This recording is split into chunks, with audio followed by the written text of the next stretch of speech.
Welcome to Beyond the Front Door podcast with Lindy and Rhea at Peak Properties.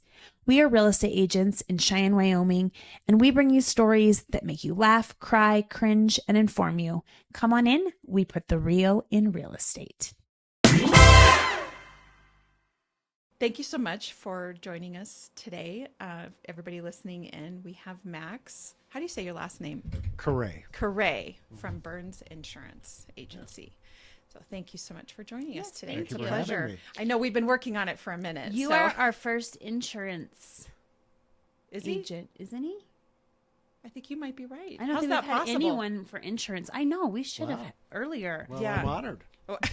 Thank you for being here. Maybe we'll give out awards later.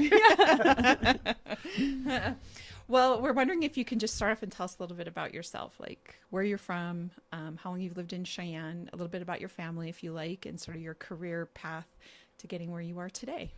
Sure. Well, originally born in Chicago, but moved here when I was 5. What brought you here?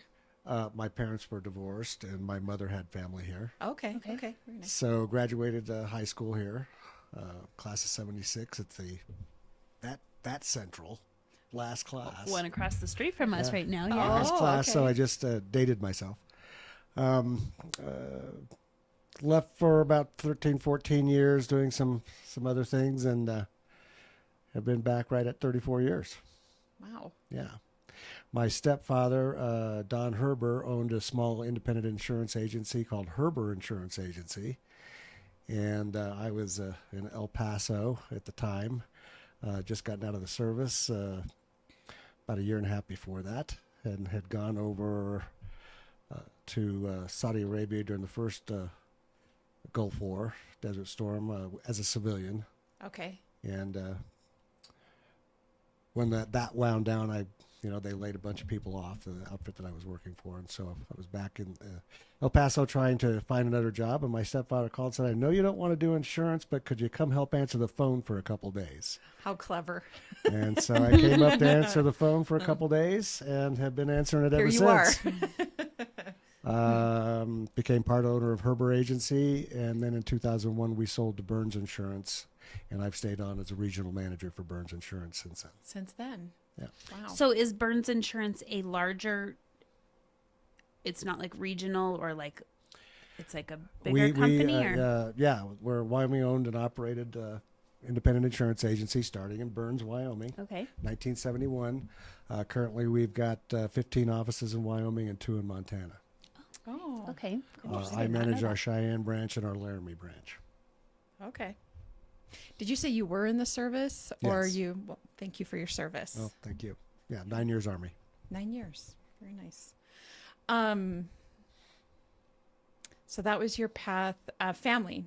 So you said you moved here because your mom's family lived here, and Yep. so I'm assuming. Did you move to Cheyenne or Burns? Cheyenne, because you went to Cheyenne. Central. Okay. Okay. Yeah, didn't even know anything about Burns. Didn't know until- about it. Yeah. I knew Burns was out there, but I didn't know anything about Burns until they bought my old agency. So I kind of feel like every sort of bigger city in Wyoming has this like adjacent small town sort of close or attached Close. to it. Yeah, like in some Gillette fa- and Wright. Right. And, Yeah, yeah. Casper, and I think it's Evansville, Cheyenne and Burns. So we could probably do that all across the state, sure. have that going on. Yeah, no, and again, Burns, like I said, 15 offices in Wyoming. We're a huge regional writer. Overall, the agency, close to $50 million in written premium. One of the largest agricultural writers in the state, depending okay. on the demographics of the offices that we have. And we are licensed in every state west of the Mississippi, with the exception of California, which we will never do. Well, I was going to ask you, we should chat California for a minute. I know you were just upstairs talking to Deb, and it does seem like, there's a lot of changes happening with insurance. And I'm wondering if you would just tell us a little bit about how, when natural disasters happen, how that impacts insurance across the country. Like right now with the fires in California, or I'm assuming the hurricanes in, was it North Carolina? Like, how does natural disasters impact insurance? Well, it's a significant impact. Mm-hmm. The insurance companies that spread the risk. So what happens in Rhode Island, as an example, if you just want to throw out a state, or Florida, or wherever, impacts all of us as far as rates. Now, the rates are still designed for a specific region and area. Looking at Cheyenne, actually the entire east side of I-25 going north, we have a lot of traditional hail and wind losses. So our rates are higher on that side, east side of I-25, than they are in the western half of Wyoming. And that holds true for both, property and property, but also auto. Also, you look at the auto rates. It's also on the population base. You know what's happening. How many drivers are there? And of course, it's all historical data is all taken into account. But as far as natural disasters. And actually, I just looked at an article this morning from yesterday. They are already looking at insurable losses up to $164 billion in LA. Wow. That's a lot of money. That's a lot of money. And even though maybe your carrier did not have significant losses, carriers that were in an impacted area traditionally have to dip into their reinsurance. All carriers buy reinsurance in case they basically run out of money. In a nutshell, is how that works. I see. Carriers have been having to dip into their reinsurance. 2024 is one of the hardest years for carriers to get reinsurance.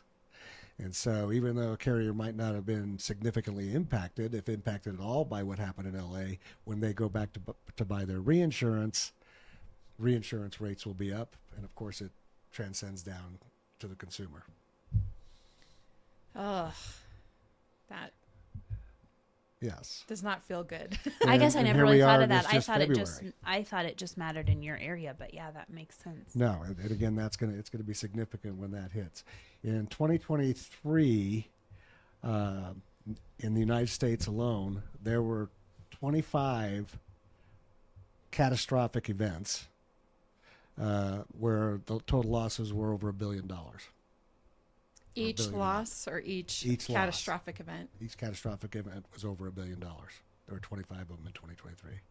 And we haven't even seen final numbers for 2024 yet, because it usually takes a few months to catch up. Sure. When did those fires in California start? It was beginning of January. I can't remember if it was the end of December or early January. Now, They started when Trump went in office. Yeah. Okay. Pretty close, yeah. Yeah. Weird. Okay. Well, what was I going to ask? I feel like I've seen on the news, but I could be completely way off base, so you correct me. I feel like I've seen where some people that even though they had insurance, their losses were not going to be covered by insurance, or not in the way that they thought. Not in the way that they thought. Well, and again, you've had some of your bigger carriers already have left California due to past wildfires and events. And so, yeah, you had some regional carriers. They had essentially caps on coverage, as did the state insurance pool, which several of them had gone to. And I want to say it was $3 million was the maximum. And of course, a lot of those homes were Way more than way that. more than $3 million. Right, because Malibu, right, was part of that, which those homes are, I'm sure, off the So charts. it was really a tough market out there prior to this event happening. Other states is the same thing. You've seen Florida. A lot I was of just carriers going to have say pulled that out because of the hurricanes. hurricanes, yeah. Yeah. Yeah, even if you're not getting the floodwaters along the coast, if you get the wind, hail events and that kind of thing. So those inland are impacted as well. So a lot of carriers are pulled out of there because of it. How do people, if they're going to live in California or Florida, how do they even get insurance at this point? It's going to be interesting moving forward.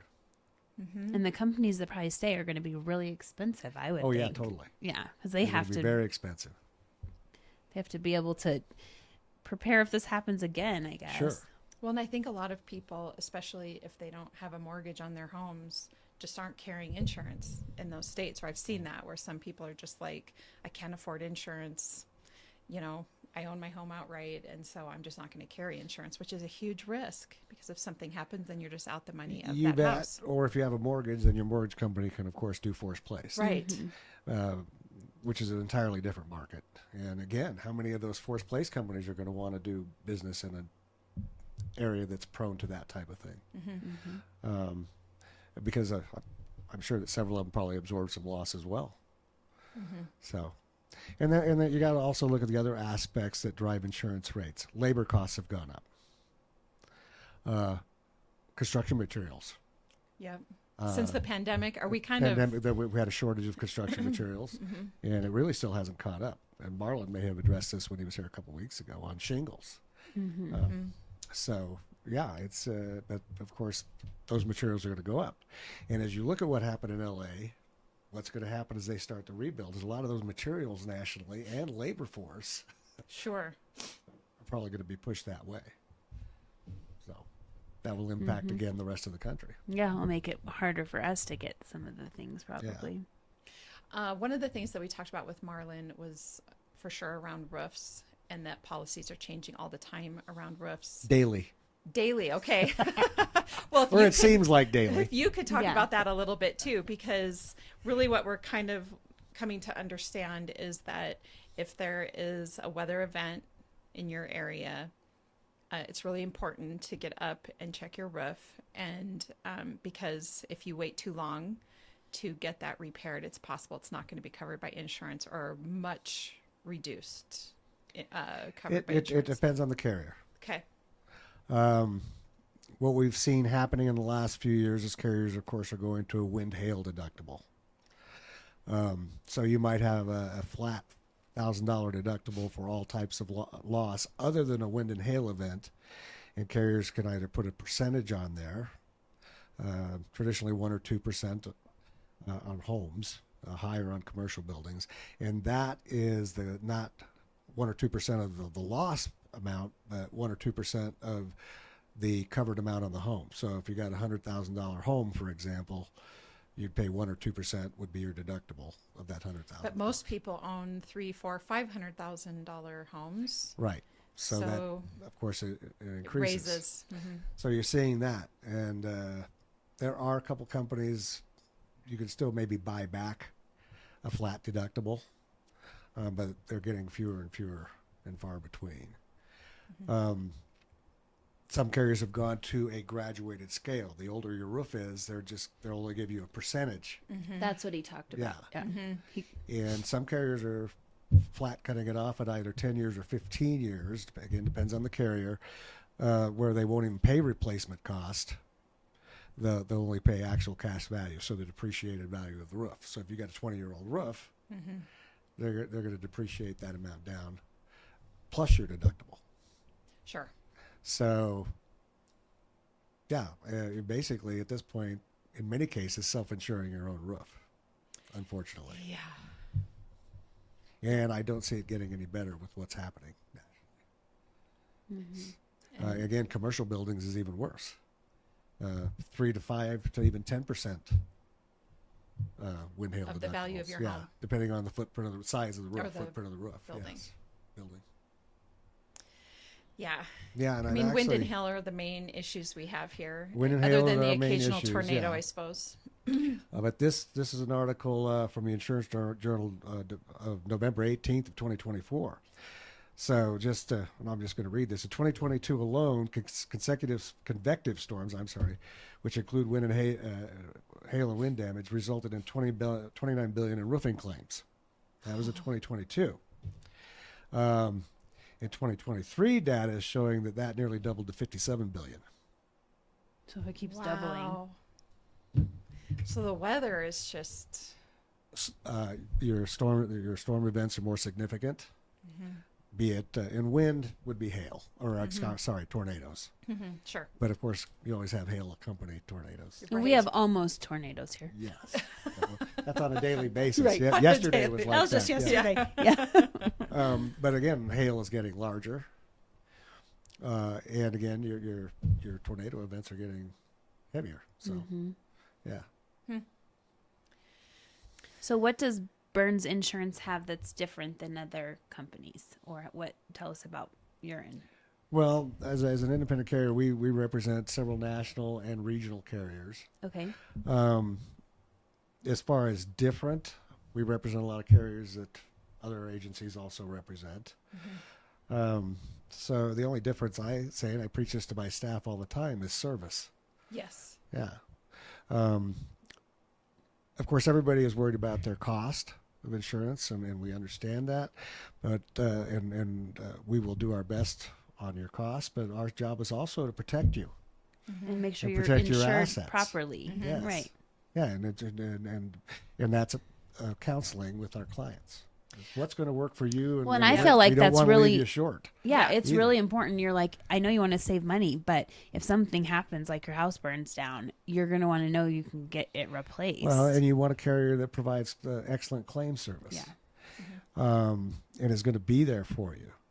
And that's one great thing about being an independent agency is, of course, we're not employed by the carriers we represent, so we can actually get involved in a claim if you're having issues. Carriers don't like it when we do it, but we can still do it. Right. As opposed to many captive agents that are employees of an insurance company. So, go ahead. do you have more? Okay. No, go ahead. I was just thinking, just because I want to understand it more. So, if someone comes to Burns Insurance, you like quote out, and it could be go to a different. There's like a carrier, and then you guys are the. How does that? It's almost like they're a broker. Yeah. You're a broker. Okay, Yeah. that's Yeah, what totally. I thought. So I could go to No. you, and you could like. I'm just trying to think like Progressive or like the people like that is under. Is that what you're talking about? Yeah, The carriers are okay. Yeah, so we represent the carriers, and when you come in, if you come in for a homeowner's quote, we're going to probably give you 2 or 3 proposals and say, one, we want to show you what's happening in the market, okay, and discuss any differences in the policy that carrier is providing, and then we'll talk about the carrier's stability and claim service and those types of things, and then have a conversation on what's going to work best for that client. Okay. Yeah. I was thinking it was kind of like a broker. So if you go to like a mortgage lender here in town, they have access to all different kinds of loan products and they tailor it to fit you. It's the same thing with insurance, right? Yes.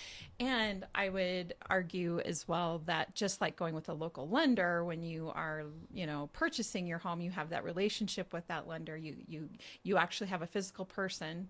I don't know about you guys, but there's nothing worse than calling a number and you're talking to an automated line for a little while until you finally reach somebody that you don't know. And sometimes, and I'm not trying to be discriminatory here, but sometimes it's hard to even understand the person on the other end of the phone, which I think is frustrating, can be frustrating. So with insurance, it's really nice because if you have a local agent that you can call and say, this happened, or, I feel like I want to get quotes again, see if we can bring the cost of my insurance down, or, whatever the case is, having somebody like you, they can walk into your office, I'm certain, or give you a call or whatever the case is, and get that one-on-one service. Oh, you bet. And we tell our clients, carrier A might be best for you this year. Right. Carrier C might be best for you next year. So, and unfortunately, we don't get paper anymore. When I first started 34 years ago, we got paper all the time from companies. Right. But a lot of times we don't even see that a renewal policy has increased dramatically. Because carriers just download into our systems. And in a perfect world, I'd have somebody sitting there Looking at each one of looking them. at each one of them. Right. But this is not a perfect world, and I mean, we're trying to cram 12 hours into 8 hours as it is now. Right. So we counsel our clients. When you see a renewal, if you don't like it, Call us. yell at us. Yeah, give us a yell, and then we'll remarket it for you. Yeah. Yeah, and it may be again that who you're with is still your best option, but at least we'll give you say, hey, these are what carriers B, C, and D are doing. So it is okay to. I know you can do this, but do you recommend it? Is it okay to change your insurance that often? Like if you wanted to change it every year, or do you suggest you try to stay with someone? Carriers, and I actually had this conversation with, and I'll throw the name out there, Travelers Insurance at the State Insurance Convention this last summer. Starting on the commercial side, they're looking at how often accounts move. And if they see accounts jumping constantly, they're basically going to say, this is maybe an account we don't want. Sure. A higher That's what I risk or- thought, because I've always thought maybe you stay with them as for a while. Like I have one right now I would like to go shop around, but I actually have a car claim that I'm trying to get all figured out before I do that. But they also give you incentives to stay. Yeah. And so you're like, I want to stay and I get money back for, if you have no claims or something like that. But you also don't want to just stay with companies because you think that's what you have to do. Right. No, and again, that comes down to, again, visiting with your agent and discussing options. Yep. But, and I'm not, we've seen it. Somebody might have a $50,000 claim and then they'll move to another carrier the next year. Mm-hmm. Okay, well, we get to help pay for that. Oh, sure. Yeah. Those of us who are with that carrier they moved from, is an example. I see. Yeah, because of course the carrier just paid out $50,000 and didn't have an opportunity to recoup any of that money. Sure. Oh, so if I finish my claim and then I go move insurance companies, then all the people who have that company, they have to pay it. Yeah, I mean that's what drives rates. Yeah. Is what companies pay out. I see. Yeah. Yeah. And several carriers the last few years have been operating over 100% loss ratio, which means they're losing money on every dollar they brought in. Oh. Okay. Yeah, carriers traditionally like to stay in your 60s as far as loss ratio, but they haven't been the last few years. Matter of fact, 2023 ended, and I'm talking the entire home insurance industry nationally ended at like 108.9% loss ratio. Oh. I mean, that's good to know because I do think that people, it's very easy to kind of live in your own bubble and think, I've never had a claim. Now I have a claim and now they're wanting to drop me. And that feels very frustrating because I've paid into my insurance for so long or whatever the case is. And you have a claim and now you're at risk. And so or even if you don't have a claim, maybe you're at risk. I guess I don't know. But I think it's good to know that insurance companies, what I hear you saying is they're not necessarily drawing a profit at this moment. Not at this moment. Yeah. And of course, people will argue that fact. Sure. And yeah, did carriers make a lot of money before the last 10 years when we've really seen significant losses nationally? Yeah. Yeah. But since then, they've spent a lot of money. Sure. And don't shoot the messenger. Hopefully they save some of that money for the rainy day that has become this Sounds decade. like realtors. I mean, we get the same argument. There were years there where real estate seemed very easy to people. So everyone wanted to be a real estate agent. The last few years, not so easy. Like everyone's not just making a bunch of money. Yeah. And you just alluded to that. I mean, you're seeing carriers, you might get dropped because you have a loss. And then you've got carriers that won't take you because you had a loss in the last 3 years, maybe 5 years. Again, it depends on the carrier. And they're looking at the types of loss you had. We've got a couple carriers that will only take one weather-related loss in the last 5 years. We got a couple carriers that won't take any losses in the last 5 years. Wow. Yeah. Now, of course, from an agent standpoint, you're going, hey, you're taking over a brand new hail-resistant roof. Yeah, right? Yeah. What's your problem? Right. But, yeah. So we cry to our carriers as much as our clients cry to us about our carriers. Well, and I guess I'd be recommending to people that before you just go file a claim, determine the cost value of that. If your deductible is $2,000 and the repair is $2,500, it's probably not worth filing it with your insurance. Eat the other $500. Eat the other $500 because you may lose your insurance No, policy. and we tell our clients that as well. And specifically, we tell our clients, if you're in doubt, call us first. Yes. Let's have a conversation. Yep. Now, if the house is on fire and burning down, by all means, Yeah. feel free to call the 800 number. But you see it especially when we've had these hail events. We get roofers that automatically appear. Out of nowhere. and of Knocking course- on your door. Yeah. Yep. And of course, we tell our clients, get one of our local roofers who's been here and that's going to be here 2 years from now when your roof starts leaking. Right. Because they didn't, and you see that. We've had horror stories of people will sign here. You've had materials delivered, then they never show up. Yeah. And you're stuck with shingles Yeah. And nobody to put them on. Or you paid your deductible to these guys and they don't And show. they left with it. Yeah. Yeah. And the company, Stay local for sure. Yeah, stay local. Get a local roofer. And roof estimates are normally free. You know, when in doubt, get a roof estimate done. But, you know, the fly-by-night roofers, they'll tell you got damage whether you do or not. And I actually tested that a few years ago. So Yeah. We've definitely had it too. We have to get sometimes a third opinion, because we'll have one saying there's damage, one saying there's not, and then you have a third one. What I like to do really is being like, you can all come at the same time. Yeah. And you can talk this out between you, because you're the roofer, so you think figure it out. One of you is wrong. Yeah. And regardless, if you do proceed and move forward with a claim, then the carrier's going to send an adjuster to confirm what that roofer told you anyway. Yeah. Right. Yeah. That is frustrating. I had a transaction last year where I got everything from a roof certification to a full roof replacement and everything in between. And you just go, how do you, It's been, what do you do with that? Oh, it's like, it's one of the a big pet peeve of mine. I'm just like, I don't understand, but obviously I don't understand roofing.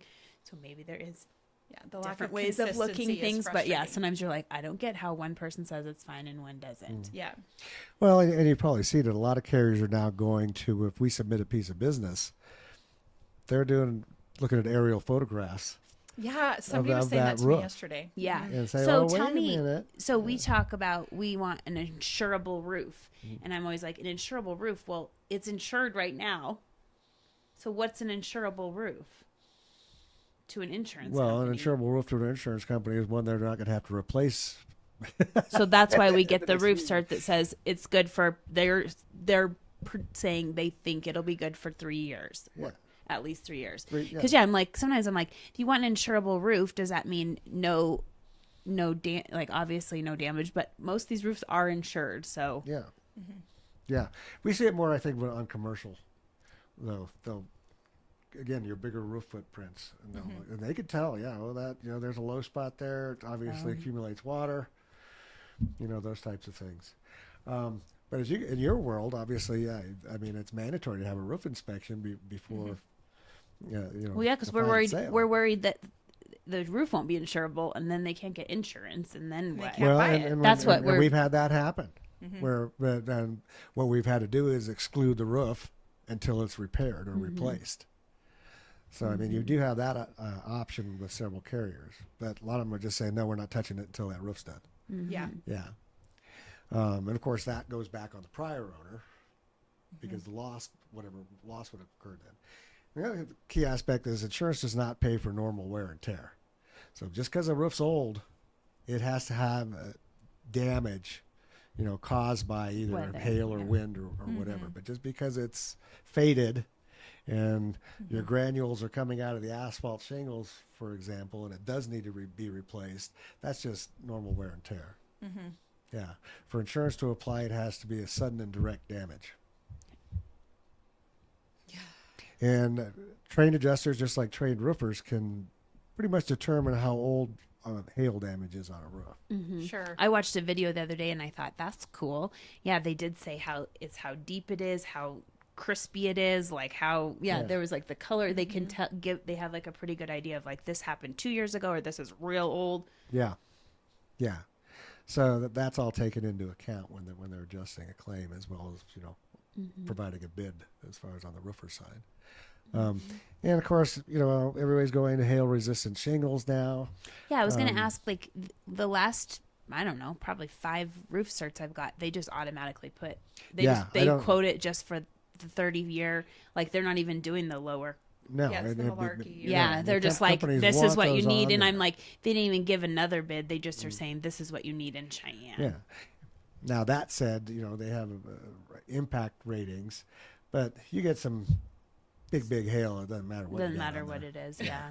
Especially these ones where they broke windows out and they're huge, yeah.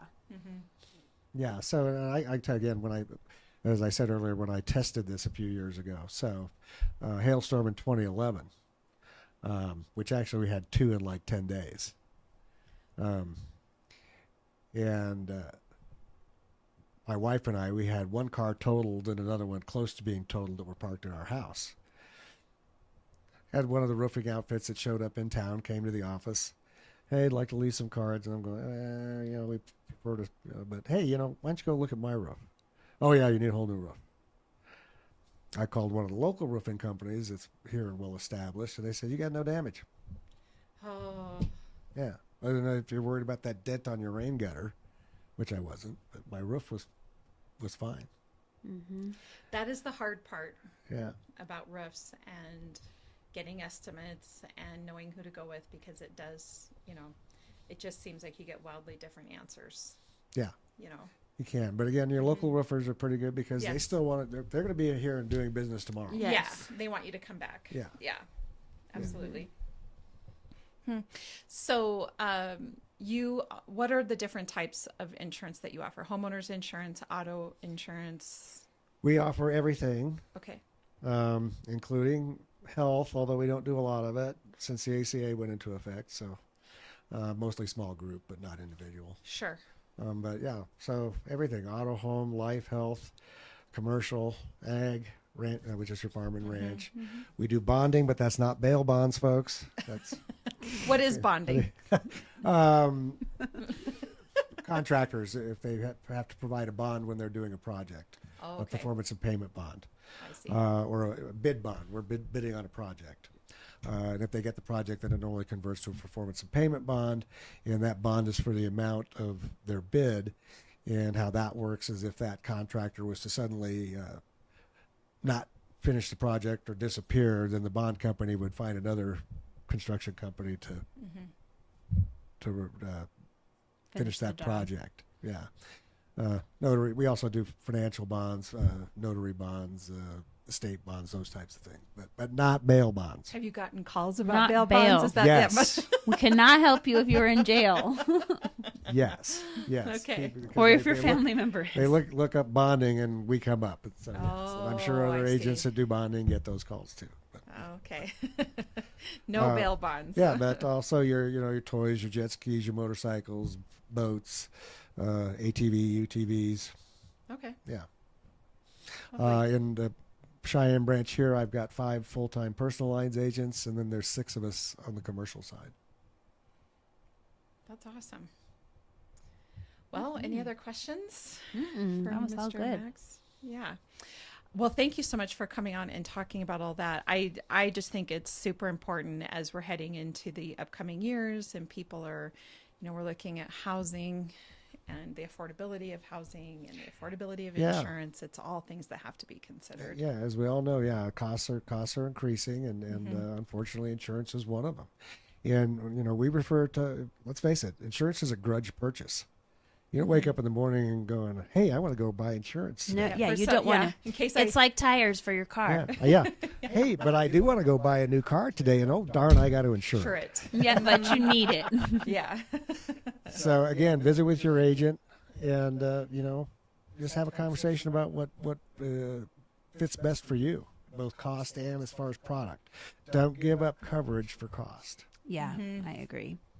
I have one more question. This is always, I've kind of wanted this. As the market changes in housing and you have your home insured, should you be what if you're a person who gets insurance and it just never changes your insurance and 10 years later you still have the same insurance policy? Should you have changed that because the value of your home went up? Yes. Because I don't think that people even think of that. And then if their house, they had a total loss of their house, are they getting whatever their insurance was 10 years ago? Well, your policies include replacement cost. Okay. And most carriers have an extended replacement cost. So, if your home is insured for $250,000, we're definitely going to pay for it up to $250,000.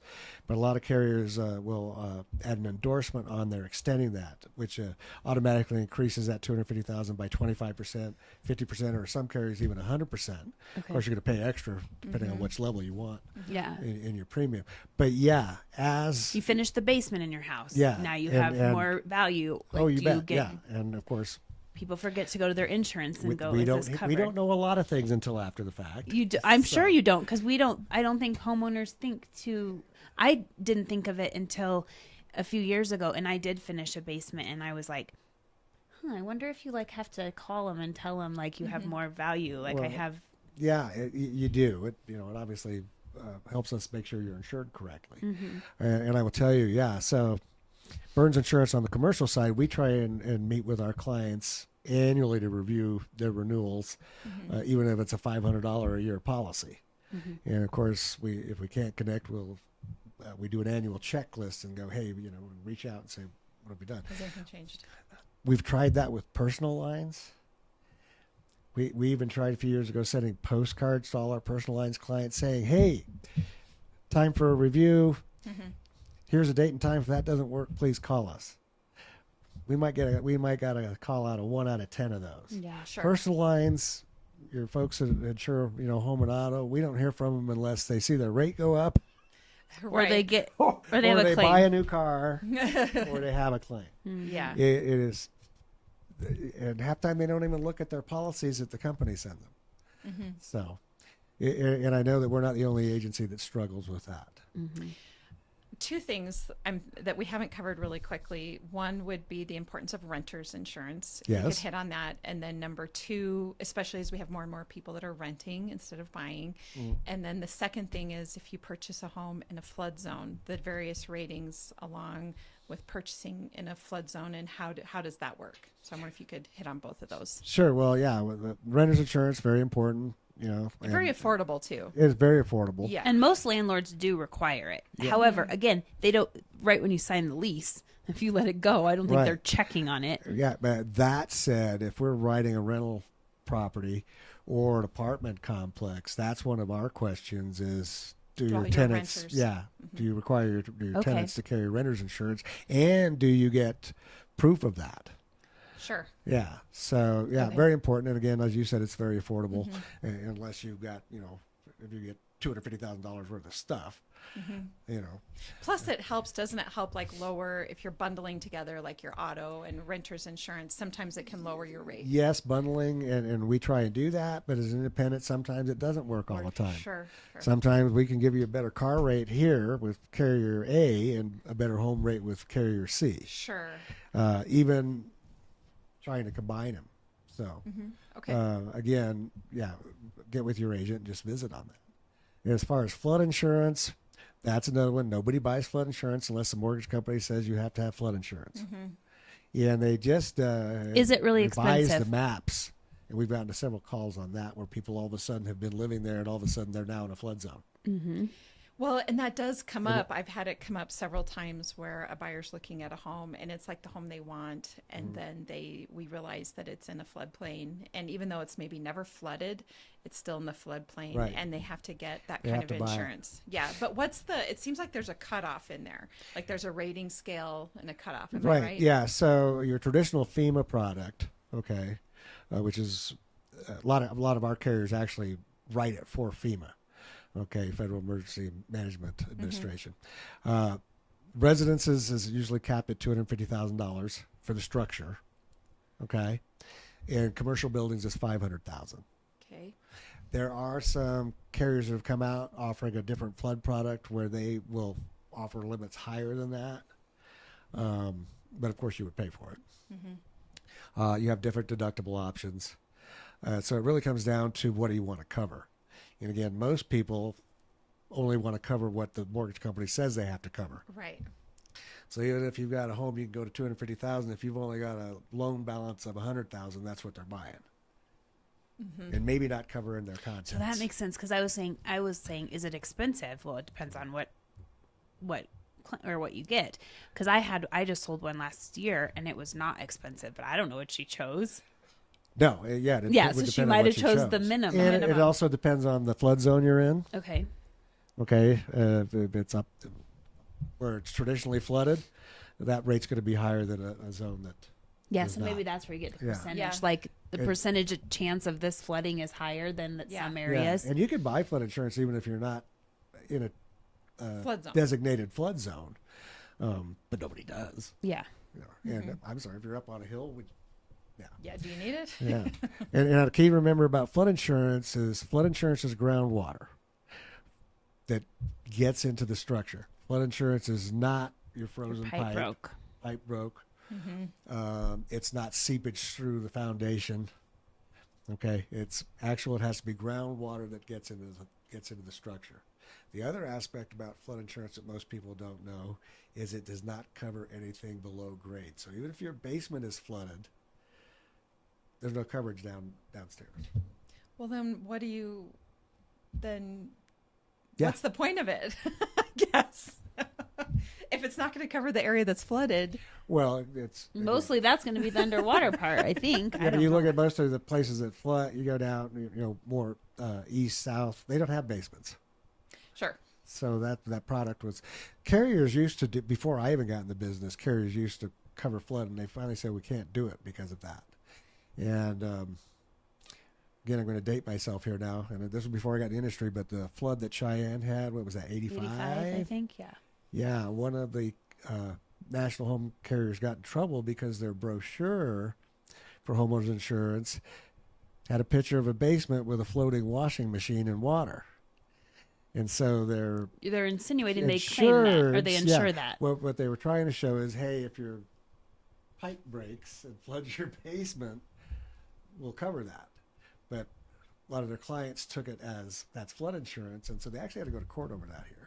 Oh, interesting. Wow. Yeah. So what would flood insurance cover then? Like what structurally in the home will they cover if you have it? Anything above grade. So it has to literally flood and flood up your house bad. Yeah. On the main level or higher. Level. That does not make sense to me. Doesn't make sense to me either. Again, don't shoot the messenger. Where's my water gun?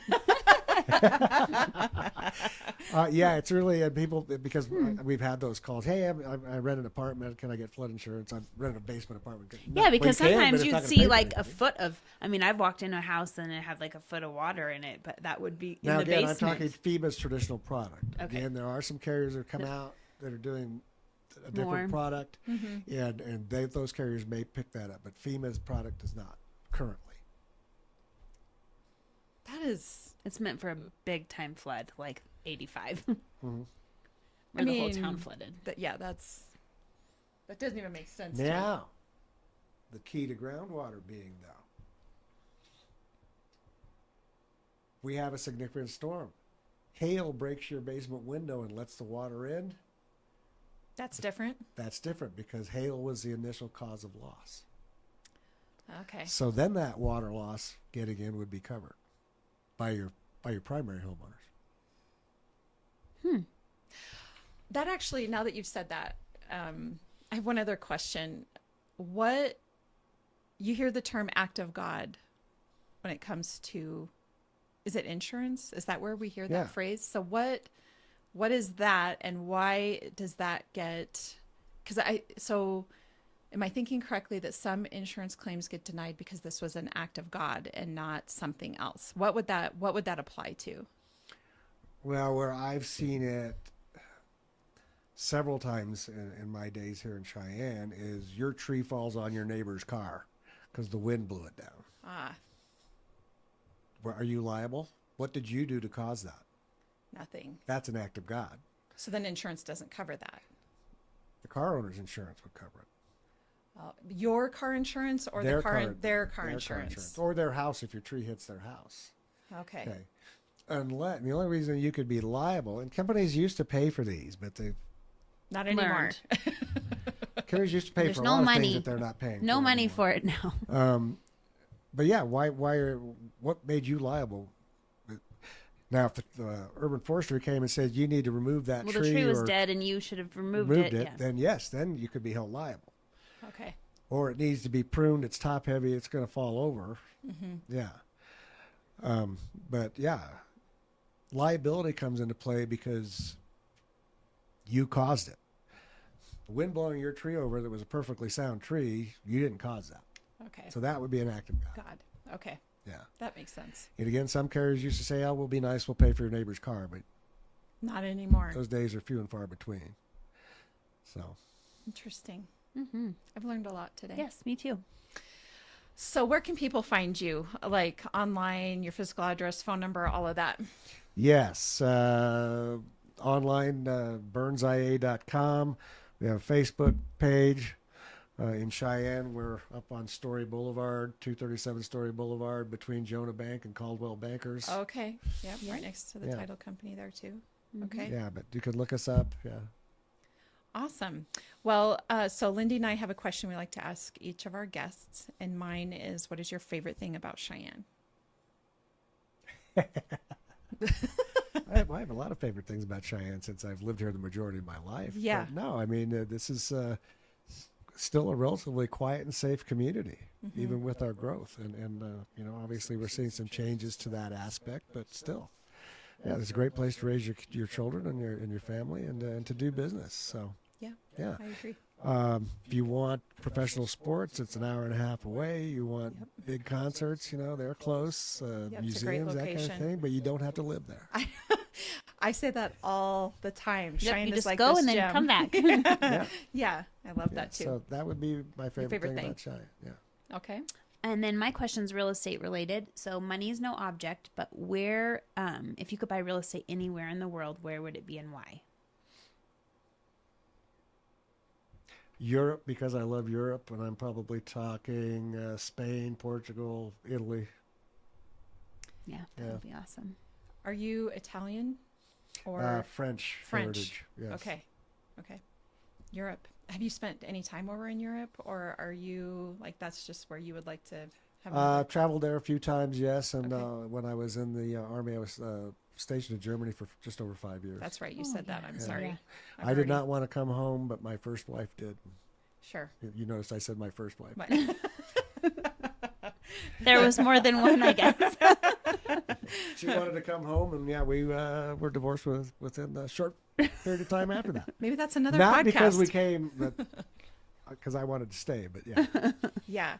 I have some interest in Portugal. It seems like everybody that talks about Portugal, just really loves it. So I'm kind of curious about there. yeah. No, Europe just is very laid back and no, Not uptight like us Americans. Yeah. Yeah. I get it. Yeah. No, I really enjoyed living over there. Sure. When I did, and again, we've traveled several times back over. So that would be where Love I would that. buy real estate. Okay. Yeah, that'd be I cool. think we've just had about a handful of people that have mentioned international, maybe half a dozen or so, maybe 9 people that have said Europe or international. We've had some New Zealand, I think. New Zealand would be cool too. I haven't been there yet, but Yeah. it Yeah, does seem like it'd be we've cool. thought about making a map and putting it up in here and like oh, that'd putting be cool. pins we Yeah. to keep see talking where about it. people Yeah. said, because it's really interesting to see where people say they would. Oh, you bet. Yeah, that'd be great. One of these days in our free time, we're going to get that Yeah. done. We got to go back through all the episodes. We'll have to pay someone to do Yeah. that. Yeah. Anyway, well, thank you again for joining us. No, thank you for today. having we me. We really appreciate it. Yes. And for all of our listeners, as you know, Lindy and I are real estate agents. And if you're looking to buy or sell, we'd love to help you with that. You can find us at www.sellcheyenne.com, as well as all of our social media channels. And of course, Beyond the Front Door podcast on YouTube, Spotify, iHeartRadio, Apple Podcasts, and your Alexa. We hope you have a really great February. Yes, thank you.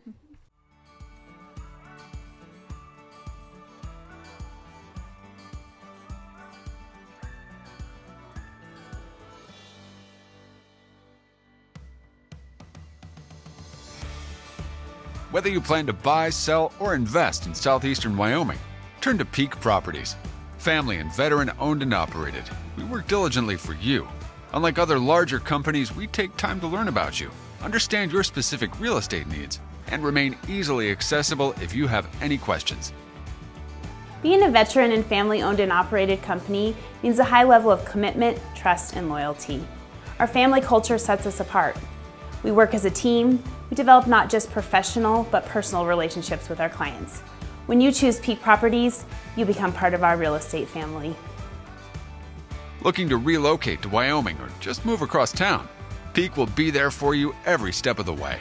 Recognized for excellence and dedication in the real estate profession, we're proud to be one of the most trusted and knowledgeable names in our industry. Let Peak help you find your dream home or investment property today. Our agents will make sure you're informed and listened to as they guide you to fulfilling your real estate goals. Reach out today. We have sold and purchased several homes through Peak Properties, and each time I've been impressed. They are great about guiding us in the right direction, and always being in our corner. Peak Properties. Let our family show you the way home.